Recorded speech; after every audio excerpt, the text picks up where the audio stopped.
So ఇది ఏంటి అంటే గేదెల రాజు అనే క్యారెక్టర్ మన సినిమా స్టార్టింగ్లోనే చనిపోతాడు సార్. చనిపోతాడు. సో ఆ ఒక మర్డర్ జరుగుతుంది, గేదెల రాజు అనే క్యారెక్టర్ మర్డర్ జరుగుతుంది. సో దాని చుట్టూ మన సినిమా మొత్తం నాన్ లీనియర్ స్క్రీన్ ప్లేలో జరుగుతుంది సార్. ప్రజెంట్ పాస్ట్ ఒక 5 కథలు ఈ గేదెల రాజు మర్డర్కి ఎలా రిలేట్ అయ్యి ఉన్నాయి, అసలు గేదెల రాజు లైఫ్లో ఈ 5 కథలు అసలు ఏంటి, ఎగ్జాక్ట్లీ సార్. సో ప్రతి కథలో గేదెల రాజు ఉంటాడు. సో అందుకే మనం టీజర్లో ప్రతి భయంలో వెనకాల నేను ఉంటాను అన్నది ఇదే సార్. ప్రతి కథలో గేదెల రాజు ఉంటాడు. సో 5 కథల్లో ఏ కథ గేదెల రాజు చావు కారణమైంది అనేది మెయిన్ సీక్వెన్స్.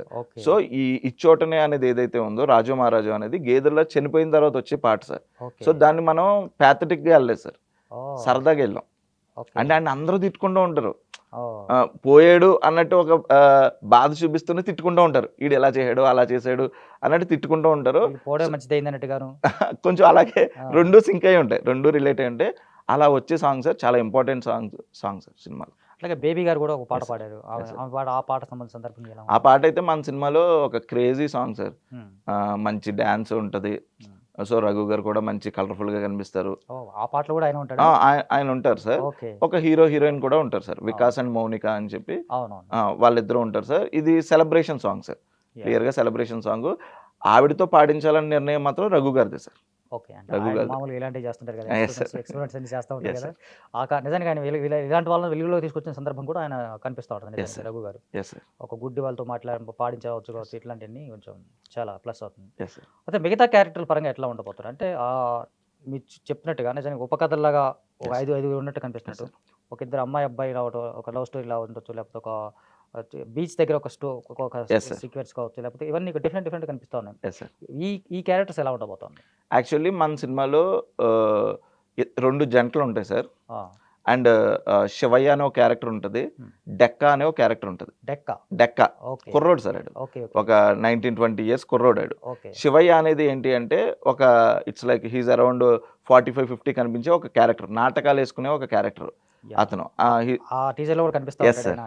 సార్ ఆ క్యారెక్టర్ సార్. అండ్ 2 ప్రేమ కథలు సార్, 2 ప్రేమ కథలు. ఒక ప్రేమ కథలో వికాస్ అని మనకు ఇప్పుడు రావు బహదూర్లో చేస్తున్నాడు, ముందు డియర్ కామ్రేడ్లో చేశాడు, తమిళ సినిమాలు చేశాడు. He's a busy artist sir actually Vikas అని నాకు డియర్ కామ్రేడ్లో పరిచయం. అండ్ మౌనిక అని ఒక అమ్మాయి, ఇప్పుడు 3rd ఫిలిం సార్ ఆ అమ్మాయిది, Mounika Kalpana. Yes sir. And ఇంకొక జంట వచ్చేసి మనకి మొన్న ది గ్రేట్ ప్రీ వెడ్డింగ్ షోలో ఉన్నారు కదా సార్, టీనా శ్రావ్య. సో తను అండ్ రామచంద్ర అని చెప్పి కాకినాడ అతను సార్. అండ్ అసోసియేట్ డైరెక్టర్గా చేశారు డియర్ కామ్రేడ్కి. సో ఈ నలుగురు వీళ్ళిద్దరు. సో వీళ్ళు ఇంపార్టెంట్ సార్ సినిమాలో. టీజర్లో ఒక డిఫరెంట్ షార్ట్స్ కనిపిస్తున్నాయి, ఒక 2 డిఫరెంట్ షార్ట్స్ కనిపిస్తూ ఉంటాయి.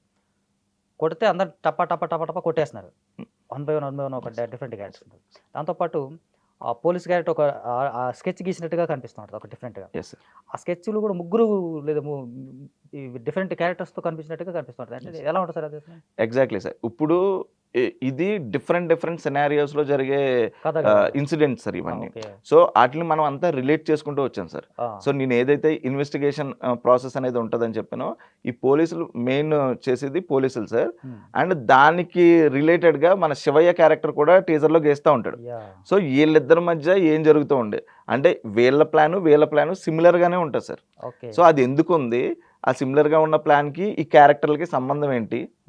సో అందుకే మనం అన్నిటిని వాట్ ఎవర్ ఆ కట్ షాట్లు వేసుకున్నాం కదా సార్ ఎడిట్ ప్రకారం. సో ఎవ్రీథింగ్ రిలేటెడ్ అన్నది మనం ప్రజెంట్ చేయాలనే ఉద్దేశంతోనే అలా చేసాం. అందుకే టీజర్ చాలా బాగా నచ్చింది. అంటే కారణం అంటే ఇదే రీజన్ ఒక రకంగా. అంటే టీజర్ డిఫరెంట్గా ఫ్రేమ్ సెట్ చేయడం, షార్ట్స్ చేయడం, డిఫరెంట్ అవన్నీ కలుపుతున్నట్టు లాస్ట్ కనిపిస్తున్నట్టు. నాన్ లీనియర్ స్క్రీన్ ప్లే అని మీరు చెప్తా ఉన్నారు. నాన్ లీనియర్ స్క్రీన్ ప్లే అనేది ఈ మధ్య కాలంలో మనకు పెద్దగా తగలటలేదు ఒక రకంగా చూస్తే కనుక. అంటే డిఫరెంట్గా వెళ్ళిపోవడమో, లేకపోతే కొంచెం కొత్తదనం, అంటే మలయాళంలో చూస్తే కనుక ఎక్కువ కనిపిస్తున్నాయి ఇలాంటివి. ఈ నాన్ లీనియర్ స్క్రీన్ ప్లే పరంగా మీ రైటింగ్ ఎట్లా ఉంటుంది అంటే చూస్తే కనుక సినిమా పరంగా చూద్దాం మనం, షార్ట్ ఫిల్మ్స్ ఎన్ని చేసినప్పుడు కూడా సినిమా పరంగా రైటర్గా non linear screenplay writing అనేది చాలా బిగ్గెస్ట్ టాస్క్, చిన్న విషయం అయితే కాదు. అది ఈ విషయంలో ఎలా మీరు చేశారు సార్? మెయిన్ ఏంటంటే సార్, ఇది ఒక క్రైమ్ డ్రామా సార్, చాలా క్రైమ్ డ్రామాలు వస్తూ ఉంటాయి. సో మనం ఏదైనా కొత్తగా చేయాలి అన్నదే మన main motive sir. So that's why ఏంటి అంటే ఒక కథని స్ట్రైట్గా చెప్పేస్తే ఇంకా ఈ క్రైమ్ తప్ప ఏముండదు. మళ్ళీ మనం ఆ లవ్ స్టోరీస్ అన్ని లైన్గా చెప్పేస్తే లవ్ స్టోరీస్ తప్ప ఏముండదు. సో కొంచెం సేపు ఒక ఇంట్రెస్ట్ క్రియేట్ చేస్తూ ఒక రిలాక్సేషన్ కూడా ఇవ్వాలి. ఒక సీరియస్ డ్రామా జరుగుతూ ఒక ప్రేమ కథను మనం మళ్ళీ ఎంటర్ చేయగలిగితే కనుక ఆడియన్స్ కొంచెం రిలాక్సేషన్ కూడా ఉంటుంది, ఆ కథని మళ్ళీ రీకలెక్ట్ చేసుకోవడానికి ఛాన్స్ ఉంటుంది. So that's why present past వెళ్తూనే ఆ ఇంట్రెస్ట్ పోకుండా సార్. సో ఎగ్జాక్ట్ ఇక్కడ ఒక డౌట్ కూడా వస్తున్నారు.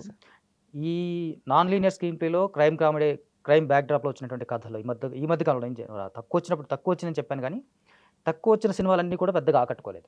Okay sir, okay. మాక్సిమం ఈ మధ్య కాలం అంటే పేర్లు ఎందుకు లేక నాకు ఈ మధ్య వచ్చినటువంటి సినిమాలు, ఈ మధ్య అంటే ఆల్మోస్ట్ ఈ 2-3 ఏళ్ల మధ్య కాలంలో వచ్చినటువంటి క్రైమ్ బ్యాక్ డ్రాప్లో వచ్చినటువంటి సినిమాలు కావచ్చు, క్రైమ్ కామెడీ కావచ్చు, లేకపోతే క్రైమ్ సీరియస్గా కూడా కావచ్చు, ఇవన్నీ నాన్ లీనియర్ స్క్రీన్ ప్లే వచ్చినటువంటి సినిమాలు ఇవన్నీ ఇవి పెద్దగా ఆకట్టుకోలేదు, మెప్పించలేదు. ఓకే సార్, మీ వరకు వస్తే కనుక అది ఆ పాయింట్ ఎలా ఉండదు? Exactly sir. ఇప్పుడు ఏంటి అంటే సార్, ఆకట్టుకోవడం అనే దాని గురించే మనం డిఫరెంట్ ఆస్పెక్ట్స్ని కూడా మనం ఈ సినిమాలో యూజ్ చేసాం సార్.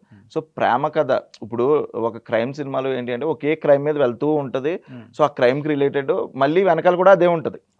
సో ఇక్కడ అలా కాకుండా ఒక లైఫ్ చూపిస్తున్నాం సార్ మనం.